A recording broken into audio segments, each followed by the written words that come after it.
Rất tới một lần rốc, tới một lần rốc.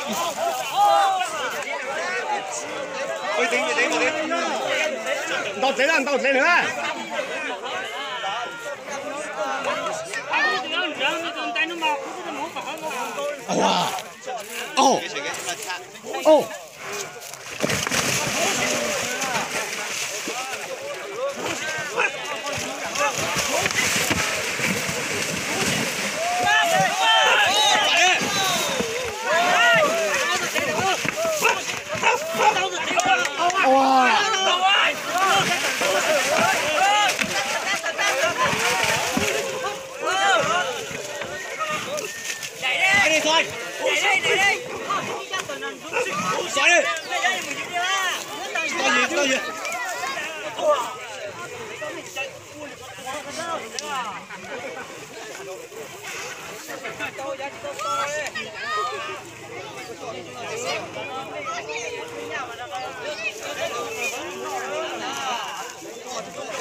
Tôi nói anh thấy xoay đó.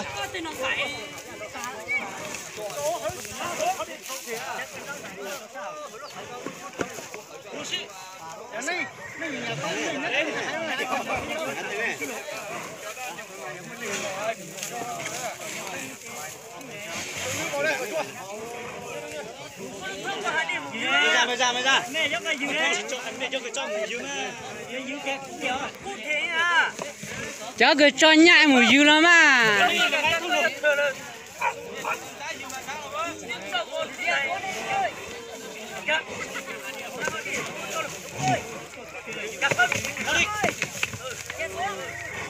Lên xuống.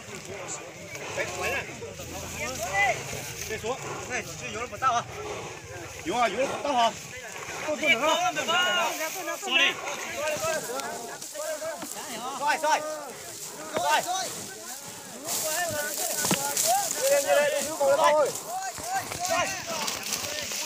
Sao rồi nhá? Sao hồi vào nhá? Con dài không cho nó hỏi nhá. Con mà đụng. Rồi.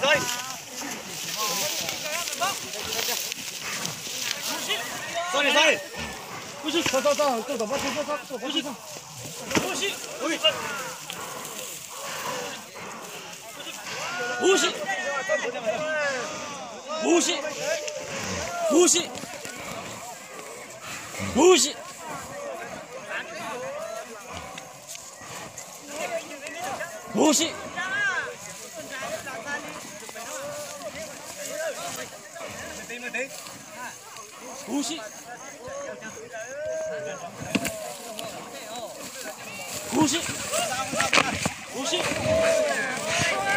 Đón rinh sư ơi.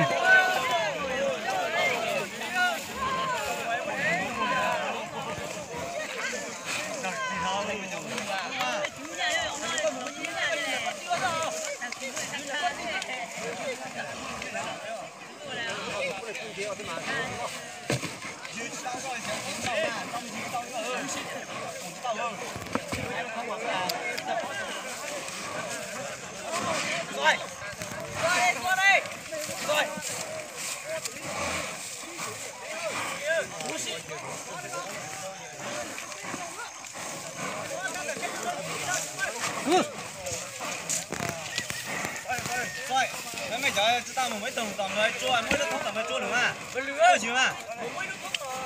Còn mới chua thôi chứ mà. Đứng nữa là. Rồi. Để xuống lên. Mau lên. Để xuống.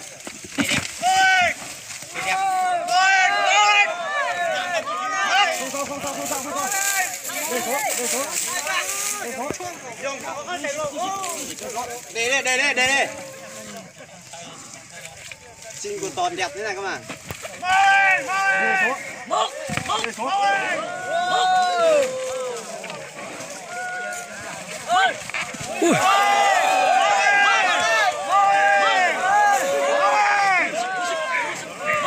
Tiểu rồi.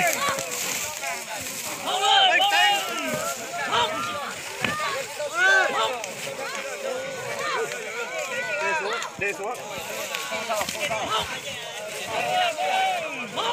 Xoay để xuống đi.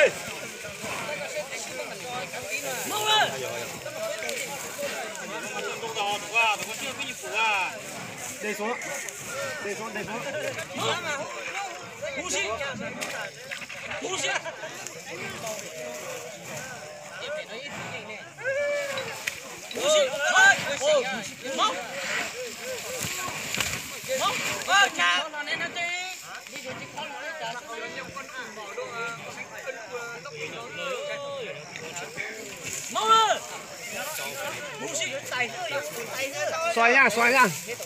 Xoay nha, không cần mâu nha. Xoay.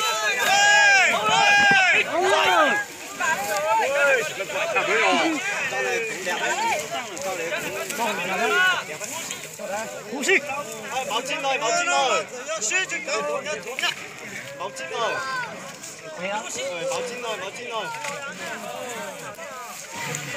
chín rồi. Chúng ta chỉ có mua mà tôi cái thà đấy mà chỉ có mua.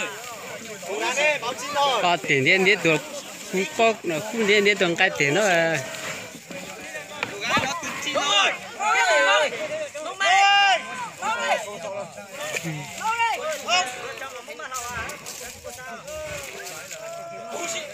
Mỗi chỉ là thấu bún nó không mà nó u.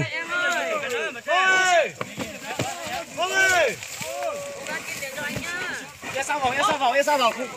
Có đường mà hở. Ra sao vào nha. Ra sao vào. Muốn thả tổng bên chúa để xuống thắng à chị à.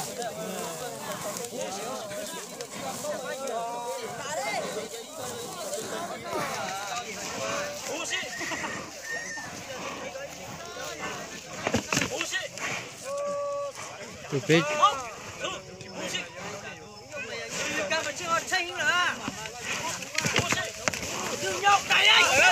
Rồi.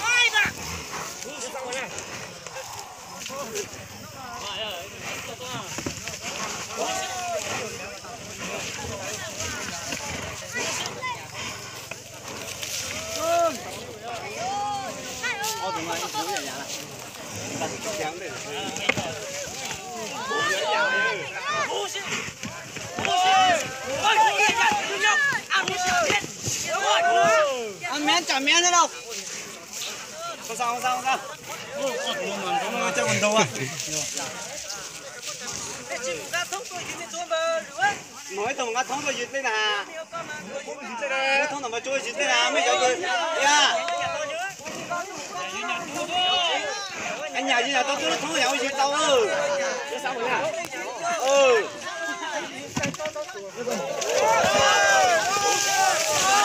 Để xuống.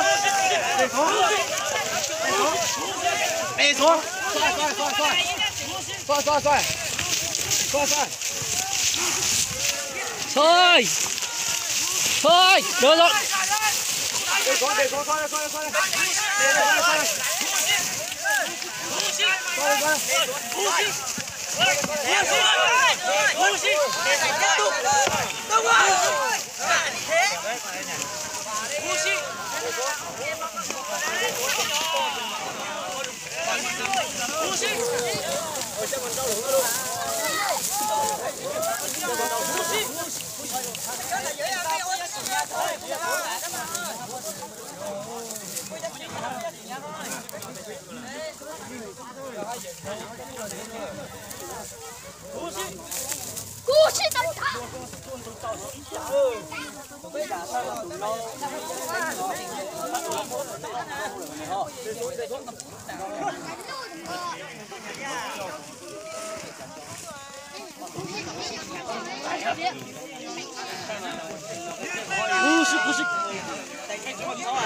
Ra con mồi.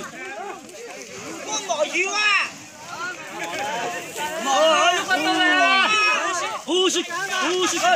Kata putih.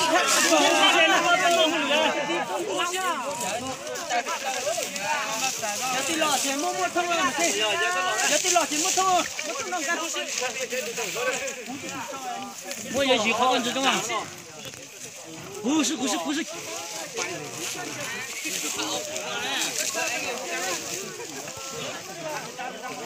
Vậy đấy đấy nha, em nha. Tôi nữa đi. Đây đây. Tôi nữa đi. Là cái nhà nhâm của bạn. Mình đu. Mình muốn luôn. Ôi, giờ chỉ làm thôi. Chỉ có thằng mấy kia muốn chụp một cam mà. Đây. Mau đây.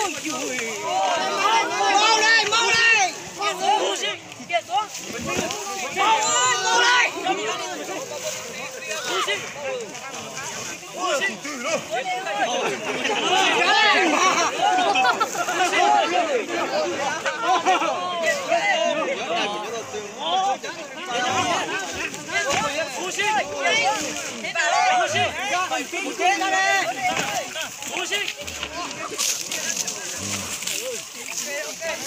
Mày thấy đi ra em nha. Mau lên.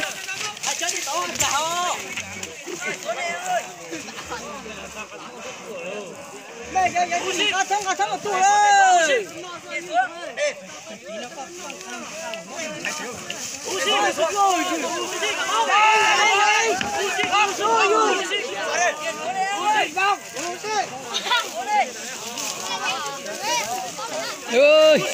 ơi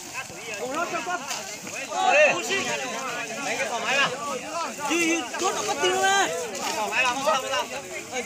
Tiếng có sắp tóc. Nó cạnh.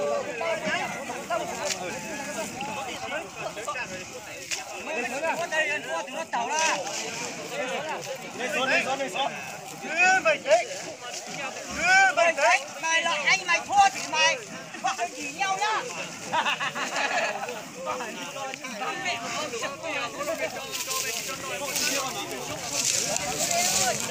đó đến cha đó hoa cháu Để xuống đây. Bình tĩnh. Để xuống.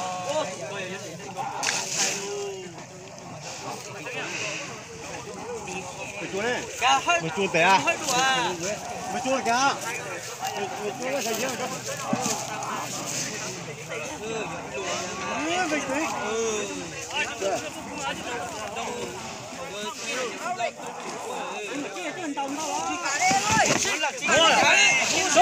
Bình tĩnh.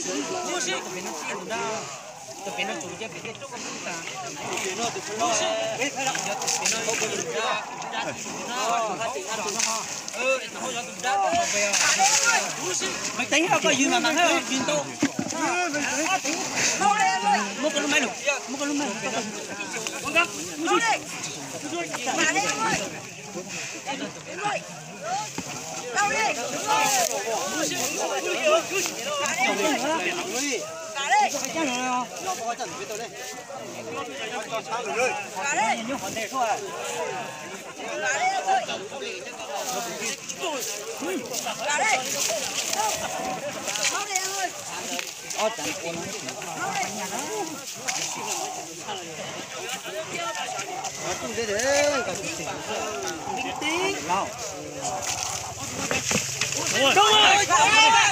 Không phải mày như thế. Bình tĩnh, xoa đi anh đại ca ơi.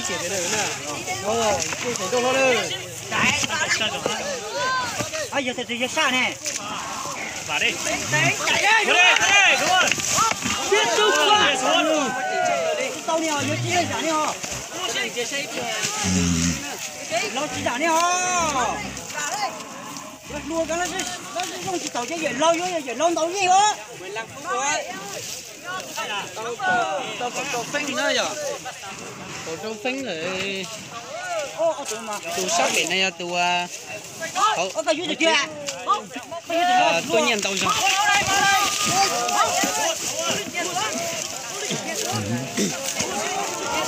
nó học chế tụ nó chỉ học tụ sang đàn á học tụ sang đàn này tụ sắp về thất vào.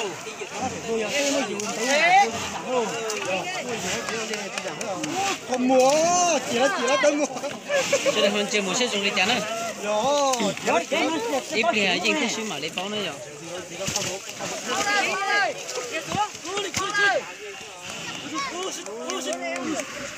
Cán trộn nó mạnh tối được.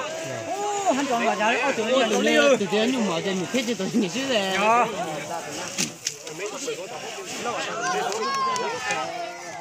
Ít nút ta nó đứt thầu tê tuổi tụi nó mà tông chia nữa. Cái xíu rồi.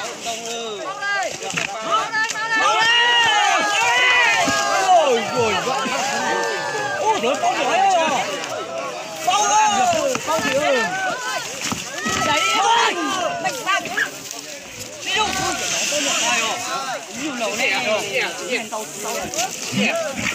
để nhá đừng đánh bao thế thơm vào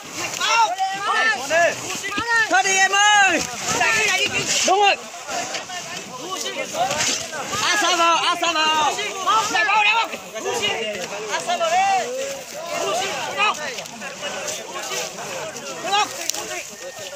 chắc chắn rồi chắc chắn là chạy nhanh rồi qua đi qua như thế vào đi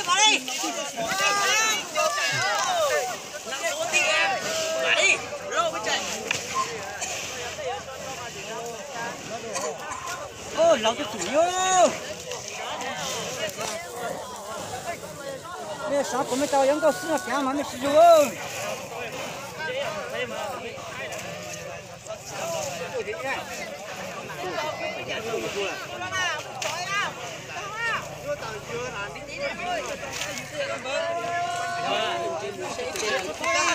Đi chán đấy rồi.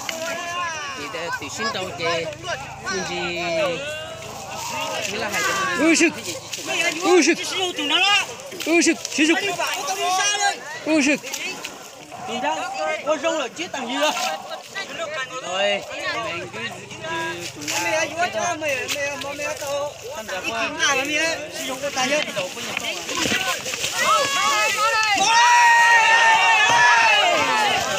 ôi giỏi thế đá này ôi trời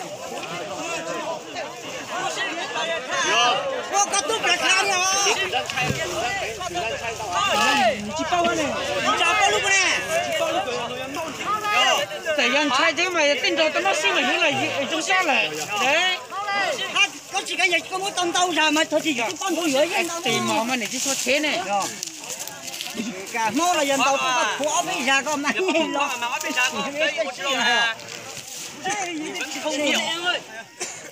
chỉ bao nhiêu bên đâu sao thế rồi lùa đấy kể mà ra bây giờ kể nhàn tàu lùa tao mà giờ làm tàu này ở đây đâu mà lo kể chơi nhàn chứ mà lo có cản tàu mà nè có cản tàu này có cản tàu thì giọt tiền cho mình lấy hay gì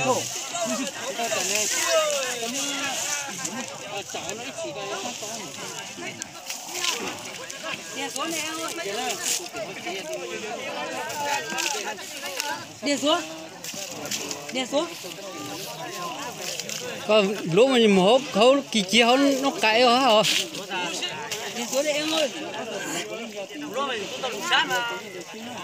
đi xuống đi em ơi đi xuống ôi